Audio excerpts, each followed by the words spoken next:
Pasintabi po sa mga nagkakapunan na aktuhan sa Cainta, Rizal ang pagtatapon ng dumi ng tao sa isang kanal. 3 ang arestado. Nakatutok si Salima Refran. Nakipaghabulan muna bago naharang ang truck na ito sa Cainta, Rizal.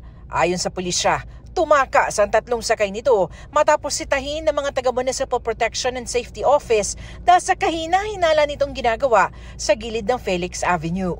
Nakita niyo po yung hose na nakalagay po doon sa drainage.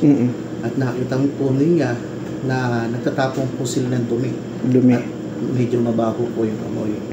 Nang buksan nga raw ang truck, tumambad ang umaalingasaw na makina. Hindi po siya talaga mapagkakamalan na sumisip-sip ng dumi at nagtatapon. Kasi ang aluminum ban po na yon talagang covered at saka po nasa yung pagbukas ng po nandun po yung makina. Arestado ang 3 sakay ng truck na tumanggi sa paratang. Di umano, sabi po nila na may ginagawa lang po silang, nasiraan po sila, ginagawa tambutyo. Pero ayon po sa ating MPS of Basilia, nakita po talaga silang actual nagtatapon ng dumi. Pero humingi sila ng tawad sa mayor ng Cainta at sinabing napag-utusan lang.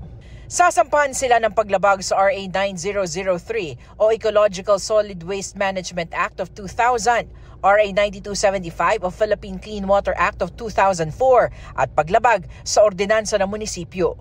Para sa GMA Integrated News, Salima Refran, Nakatutok, 24 Oras.